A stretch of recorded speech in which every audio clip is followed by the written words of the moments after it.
Hello and welcome. My name is Shara Johnson and I am the Canvas enthusiast. In this short video, we are going to talk all about gradebook hacks. Let's get started. Now, we are in my Canvas gradebook, and in this course, I have 3 sections of algebra, period 1, period 3, and period 7. Now, I'm just going to show you some of my very favorite tips. We're not going to go over everything, just some of the things I show my teachers all the time. First one, it drives me crazy that the score for each of my students is not directly next to their name. So we can fix that. Go to your totals, which is at the very end of your gradebook. Now, mine is a very short gradebook, but if you see the totals, go overhead and hover over the column heading, and you'll see the skinny snowman appears. Click on it. You'll notice that there is the ability to move to the front. Love that one. So that's number 1.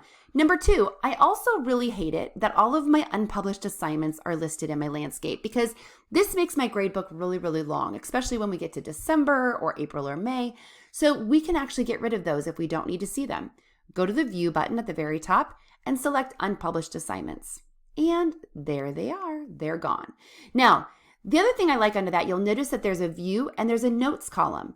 The Notes column allows us just to have a space to write messages about that student. Maybe that student needs extended time. Maybe that student had something happen, which is a reflection of why their grades are the way they are.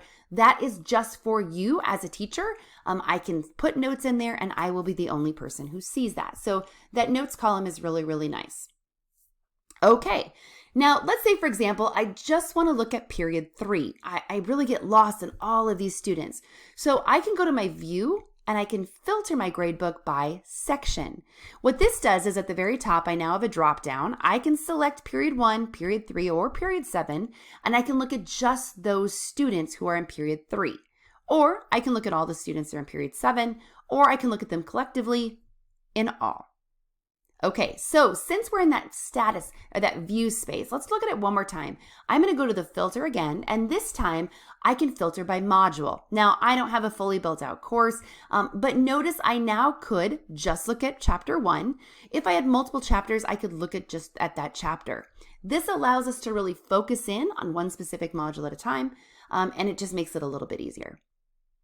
Okay, one of my other favorite things about the gradebook, you'll notice if I hover over the title of the assignment, there are the skinny snowman dots on the side. Select those, and there's a really cool feature called Message Students Who. So if I select that, you'll notice that I have the ability to actually select students who haven't submitted, students who haven't been graded, scored less than, or scored more than.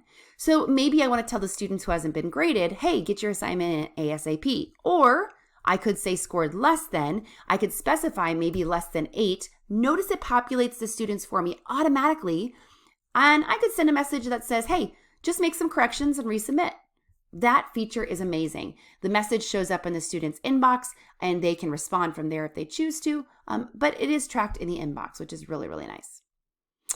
So those are my favorite gradebook hacks. There is one more thing I use quite a bit, and that is the default grade. You'll notice under the skinny snowman, you can set a default grade. This allows us to fill in all of the student submissions at once. So really awesome for if you're doing participation points, or maybe there was a quick few point assessment. Most people got 10. You just need to change a few after the fact. That is another really nice tool in the Canvas gradebook. I hope some of these tips have been helpful for you. I know that my teachers have loved them. I hope you have a great day, and we hope to see you in another Canvas Enthusiast video soon.